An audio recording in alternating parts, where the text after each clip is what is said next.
Bonsoir à toutes et à tous et bienvenue dans le programme du soir sur New World Info. Ce mercredi, on va parler dans le décryptage de la Centrafrique où le général François Bozizé a pris les commandes de la CPC en Centrafrique. L'armée, de son côté, poursuit son avancée sur le territoire contre la coalition des patriotes pour le changement avec le soutien des forces bilatérales russes et rwandaises. Cette rébellion est le 15 décembre. On commence en tout cas à connaître un peu mieux cette coalition des patriotes pour le changement. Selon des documents consultés par des médias internationaux, eh bien, on confirme que François Bozizé a accepté d'en devenir le coordonnateur. Et c'est assez récent, on va en parler tout de suite avec Mamadou Diouf. Bonsoir Mamadou Diouf. Bonsoir Samuel. Jusqu'ici, il y avait des doutes sur les rapports entre le général Bozizé et la coalition des patriotes pour le changement. On semble avoir une certaine confirmation que Bozizé y serait très lié. Oui, est-ce qu'il faut parler de doute? Parce que dès qu'on a mis en place le CPC, il ne faut pas oublier que le représentant des Nations Unies, Mankeur Ndiaye, avait désigné carrément Bozizé et l'avait même mis en garde. Parce qu'en ce moment, il y avait juste la naissance du mouvement en tant que tel et les gens devinaient bien sûr ce qui risquait de se passer derrière. L'Union africaine a eu la même attitude, la MINUSCA également a eu la même attitude. Et ces gens, dès le départ, avaient considéré qu'il a un lien avec ce mouvement, voire même celui qui en est à l'origine. Oui. Donc, maintenant, il y avait ce trait officiel qui manquait, puisque pendant tout ce temps, lui-même, il n'avait rien dit. Jusque quand les mouvements ont commencé, il a montré quand même à un certain moment qu'il semblait plutôt être favorable. Ensuite, il s'est déplacé pour quitter Bangui, aller s'installer dans la zone où se trouvent ces mouvements rebelles. Bon, tout ceci faisait que les gens se disaient, mais attendez, à qui ça profite tout cela? C'est à lui, après l'invalidation de la candidature. Puisque le départ, il fallait tenter d'empêcher les élections, ce qu'ils n'ont pas réussi. Maintenant, certainement, Bozizé se rend compte que les carottes sont cuites. Il faut peut-être assumer, se mettre du côté carrément des rebelles. On parlerait peut-être d'officialisation, c'est-à-dire qu'il devient le coordonnateur général de ce mouvement, puisque tout le monde savait, puisqu'ils avaient dit ça, le mouvement était dirigé par une coordination. Ils n'avaient pas donné les éléments d'information. Quand Noureddine Adam parlait du mouvement, il avait toujours dit qu'il y a une coordination qui se consulte régulièrement, etc.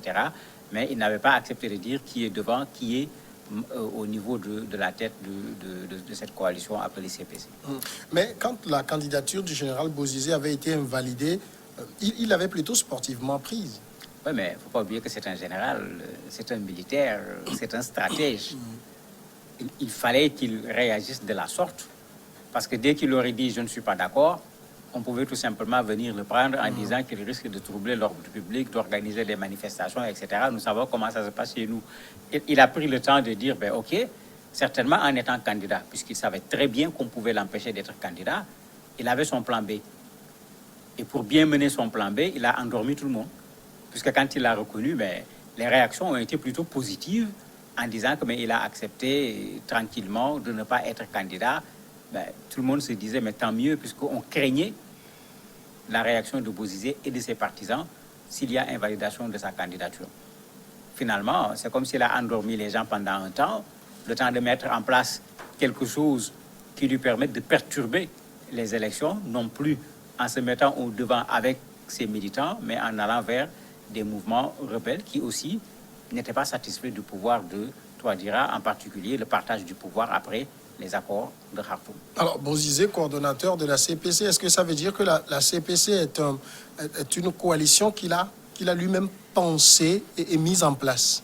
C'est ce que beaucoup de gens pensent. Beaucoup d'analystes, quand on regarde ce qu'ils disent dans les journaux centrafricains, ils considèrent qu'il a toujours été la tête pensante de cette affaire. Certains même vont plus loin en disant que même son fils Francis, avec qui il a été pendant longtemps dans la partie où se trouvent les rebelles, c'est lui qui est le recruteur, c'est lui qui recrute les hommes, c'est lui qui est chargé de l'approvisionnement en armes et en munitions. Donc, pas lui seulement, même son enfant est impliqué dans je sais pas moi, l'approvisionnement de cette coalition pour dire qu'il y ait pas comme quelqu'un qui est venu dire aux gens merci, félicitations, mais il est au cœur de ce qui est en train d'être fait. Et ça ne doit pas être une surprise. Hein. Avec son CV, on ne peut pas être surpris de voir Bozizé en train de revenir par un coup d'État. Ben, si vous cherchez le naturel chez lui, il revient sous la forme d'un coup d'État. N'oublions pas qu'il a tenté un coup d'État contre le général Koulimba en 82, ça n'avait pas marché. Il a retenté encore un coup d'État en 2001, ça n'a pas marché. C'est en 2003 qu'il a pu réussir son coup d'État. Ben, le voir refaire encore un coup d'État, ça ne surprendrait personne parce que ça semble être dans l'ordre normal de la personne qui tient à diriger la Centrafrique. Mais la CPC a été lancée le 15 décembre, je le disais. Il a fallu quand même un temps matériel pour qu'il mette les choses en place, pour qu'il l'approvisionne en armes. On ne va pas se dire que c'est juste après le rejet de sa candidature qu'il a mûri toutes ses idées et mis le dispositif en place. Oui, c'est pourquoi je parlais de plan B. C'est pourquoi je disais que pendant qu'il était candidat aux élections, tout le monde savait que si les textes sont respectés, il ne pouvait pas être candidat.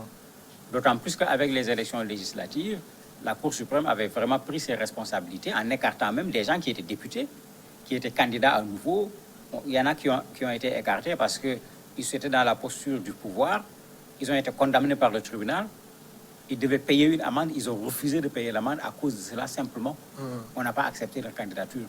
D'autres, on a invalidé leur candidature à cause de leur relation claire avec le mouvement rebelle pour avoir commis des crimes ou autres. Mais dans ces conditions, il était clair que la candidature de Bozizé avait très peu de chances de passer. Donc, ayant vu ça au niveau des élections législatives, certainement, en déposant sa candidature, il avait également prévu un bon stratège, une autre alternative pour au cas où sa candidature allait être invalidée. D'ailleurs, tout le monde se pose la question où les gens ont négocié pour que des anti-Balaka et des Seleka se mettent ensemble. Alors que quand on faisait tomber Bozizé, c'est le contraire. C'est ces deux groupes qui se sont affrontés et qui ont mis Bangui à feu et à sang.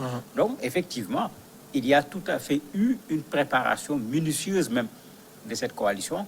Et ce n'est pas après l'invalidation de sa candidature, bien sûr, que cela a été fait, parce qu'on ne pouvait pas mettre cette coalition en place après l'invalidation et pouvoir attaquer Bangui aussi facilement quelque temps après. Alors, en ce qui concerne l'arsenal militaire dont dispose la CPC, bon, même s'il n'y a pas eu beaucoup d'affrontements, l'armée régulière centrafricaine a préféré prendre la peau d'escampette. Cet arsenal-là, comment la CPC le trouve-t-il? En fait, il ne faut pas oublier que l'arsenal était déjà là. Parce que après cette sorte de guerre civile, puisque c'est comme ça qu'il faut l'appeler, entre Seleka et Anti-Balaka, cette période a été une période où chacun a voulu se doter en armement. D'ailleurs, les sanctions de l'ONU contre Bozizé, une des raisons, c'est que l'ONU considère que Bozizé a fourni les anti-Balaka en armes. Alors qu'on parlait d'embargo sur les armes concernant la Centrafrique. Donc, à cause de cette première situation de guerre, les gens avaient disposé déjà un arsenal. Quand cette guerre s'est arrêtée, chacun a voulu gérer son fief et parfois même élargir ses fiefs, de sorte que parfois les groupes armés se sont affrontés entre eux. En ce moment également, il fallait avoir des armes. Mais malheureusement, on est à côté du Tchad, on est à côté du Soudan, des zones également déstabilisées où il y a une circulation des armes avec d'autres mouvements rebelles avec qui ils sont en contact. De sorte que il n'est pas très difficile, malheureusement, de s'approvisionner en armes dans un tel espace. Et ces mouvements avaient déjà à leur disposition des armes pour avoir déjà eu à affronter le pouvoir lui-même et à s'affronter entre eux. Donc Bozizé a dû tout simplement voir comment ajouter pour augmenter la force de feu de ces groupes armés.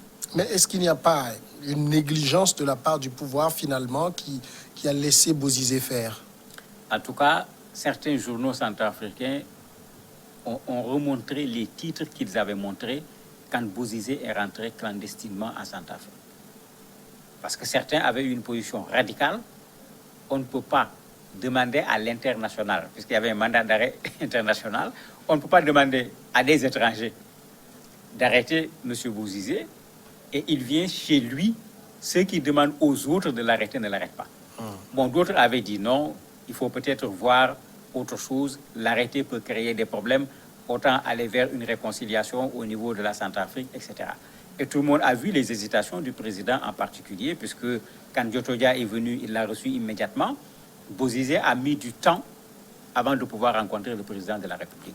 Donc quand il l'a rencontré, ça avait un peu calmé les esprits. Les gens s'étaient dit, bon, les gens vont certainement aller vers le sens d'une réconciliation. Ça sera sur le dos des victimes, mais il y aura au moins la sérénité et le calme au niveau de la Centrafrique. Mais Bozizé, en tant que militaire, bien sûr, il n'avait oublié aucune option. Il s'était préparé pour toutes les options. Et aujourd'hui, voilà qu'il surprend tout le monde. Et le président Touadéra doit bien se mordre le doigt aujourd'hui, puisque bien des gens lui avaient dit il faut l'arrêter. Ce n'est pas la peine d'essayer un compromis avec ce monsieur-là. Alors, vous l'avez rappelé, quand on regarde le pédigré du général Bozizé, il a tenté beaucoup de putsch. C'est ce qu'il voulait rééditer. Cette fois, ça n'a pas marché. Quel avenir pour la CPC?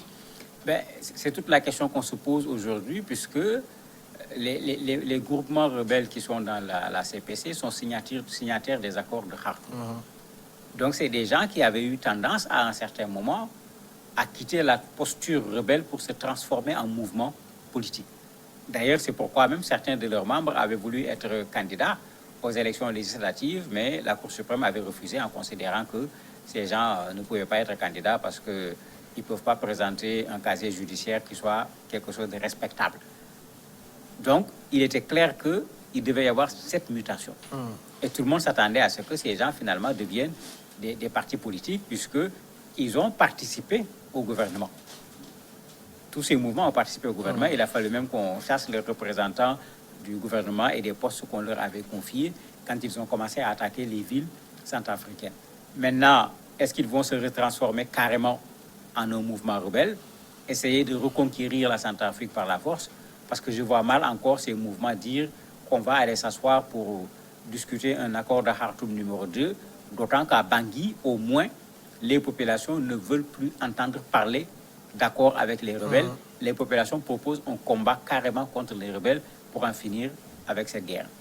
Et le général Bozizé, est-ce qu'on a des informations sur lui actuellement? On sait où il squatte? On ne le sait pas. Ce que les gens savent, c'est que avant que la contre-offensive ne commence, il était dans son fief à Bossangoa. Ça, c'était connu. Il était avec ses 2 fils. Les gens l'ont vu. Les gens savent également qu'il sait pertinemment qu'il est recherché. Il ne passe pas 2 nuits au même endroit. Et il se retrouve juste avec une garde rapprochée, pas grand monde autour de lui pour des questions de précaution. Maintenant, où il est exactement, on entend du tout. Il est toujours en Centrafrique, il est au Tchad, il est au Congo, Brazzaville, etc. Tout le monde donne des informations, mais comme lui-même, il ne réagit pas parce qu'il sait qu'il est recherché. Certains disent même que le président Touadéra a mis wanted sur sa tête 150 millions de francs CFA pour celui qui va l'attraper. Donc, ce n'est pas lui qui va dire où il se trouve. Mamadou Diouf, merci d'avoir répondu à nos questions. C'est moi qui vous remercie. Voilà qui nous amène à la pause et on revient après pour l'inviter.